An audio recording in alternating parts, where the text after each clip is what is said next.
Ha? Vlog. Pang-upload.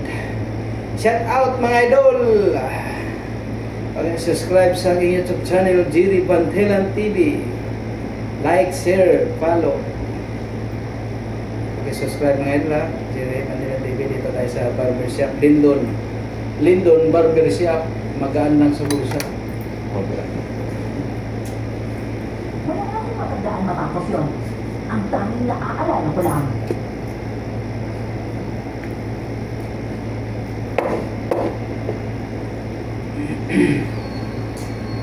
Ang puting kisa ay nakawal ko nila. Isang, alis ka na ba? Kamusta ka? Hindi naman nakapagod sa akin. Nakapagod ka ba? Pasensya na. Wala na ako.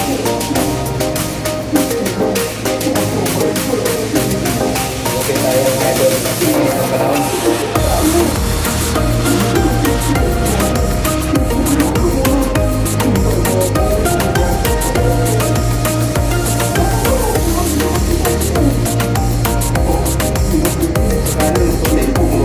Kaliwa hindi. Dito sa kaliwa hindi. Masyadong puti. Sekarang puti.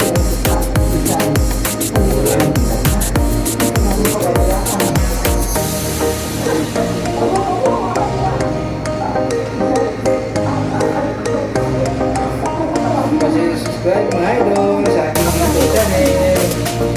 Malapit mga isang libo.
Hindi ko patising.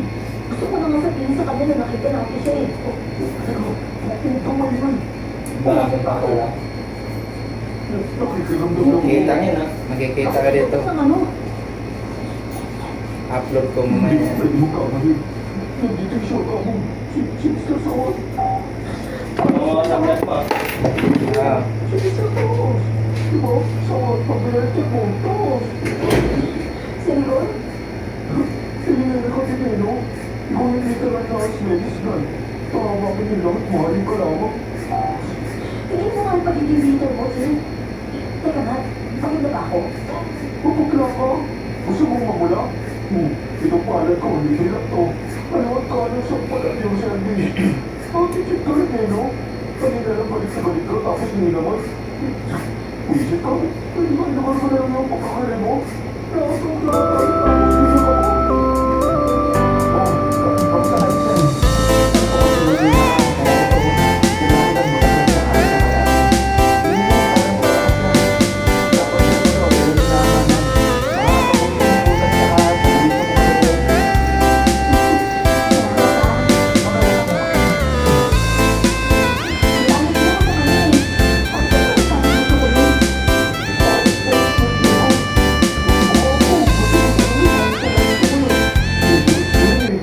Marami ka ba pinaluto?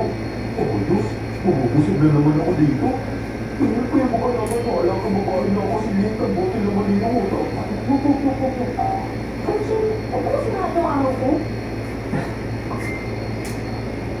Ako, Lisa eh, dapat hindi ka nalaasar sa mga maliliit na bagay kagaya niya. Dapat itigil mo, ano meron ngayon? At ang meron ngayon, ikaw at ako. Tatako, magsama si ano? At sa mga boyfriend mo. Wala ka tayo dito, di ba? Ano, walang lang?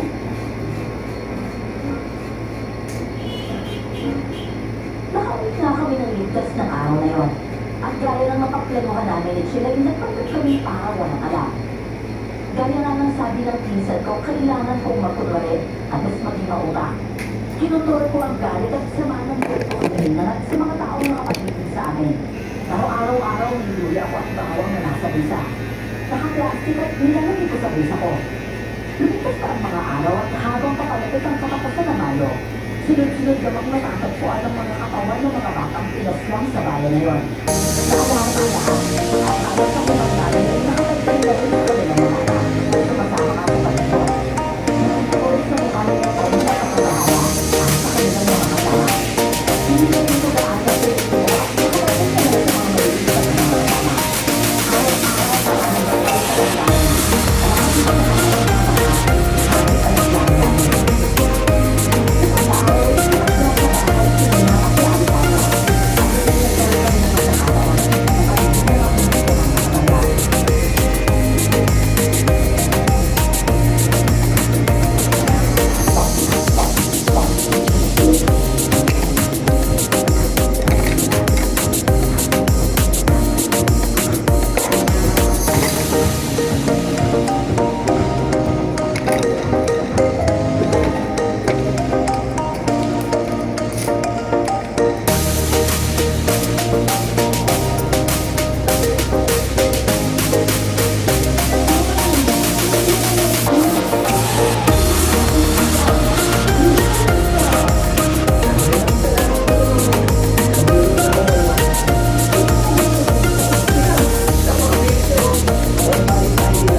asam na sa kasamang palad.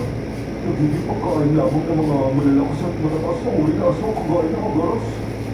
Na ibig sabihin nito, meron pala mga kastas pala yung mga kalinamhanan. At hindi nakakalat talaga na sa makita ng dalawang uri na aswang na to. Ang sangpangyarihan sa kapagkain. O, ano, may natutunan ka ba sa pinagsasabi ko? Ibig sabihin, kung yung mga atikulan pagkain ng agaras, nangangahulugan siguro na sinutong ng atikulan? Eh, paano mo pagkamalang ka nilang atikulan, Shin? Isa, tasaan mo, hindi mo sila kauri ha. Mas matalino ka lang mga agaras kaysa sa'yo.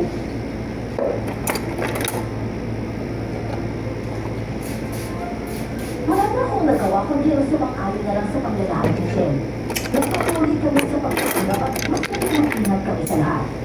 Mas pinagdilang pa namin ang aming mga pagsusuri sa mga bagay-bagay. Isang araw matapos ang basbas ni Father Peter sa amin, uusad na ang prosesyon. Tulad ng dati, pumakilan lang ang outing, pati na rin ang dasal habang naglalakad kami. Nakalagpas na kami sa malaking bahay, nung mapansin ko tila nag-iba ang hangin sa paligid. Napalinga ako sa aking mga kasama, at nakita ko ang pagkabalisa sa mukha nila Tommy. Maya-maya pa, isang malaking anino ang mabilis na nahagip ng tabing ko. Pagkatapos nun, isang sigaw ang bumulagpang sa aming lahat. Napagpunta ko at kita-kita ko ang paghahapat ng isang malaking nilalang sa batang nasa likuran ko lang. Nakukulit ito at nagmapakaawa. Naruhuli ng lahat. Wala man lang nagawa kahit ang mga tahanan sa paligid dahil sa sobrang bilis ng mga pangyayari. Oh, ito na mag-palas. Sige ba, nakinuha siya. Isa natin. Huwag ko siya ka na sa inyo mo. Hindi ko siya kaya. Pag-isip siya, ingatan ninyo ang mga bata. Siya na naman ang nakuha. Pabalik na tayo sa kapilya bago mapabalik na nila ng ngayon. Daliwan natin, Jason. Hindi tayo pwede maghiwalay. Ano, alis ka na mo. Oo, alis na ako. Tulad siya. Gusto ko nung nilalang ako matak sa bata. Nakakatakot siya ang tsura niya. Pag gusto ko si Mono, isukay siya. Saka napakaintin yung buong katawan niya pati ng mukha niya. Siguro po. Oo, sigurado.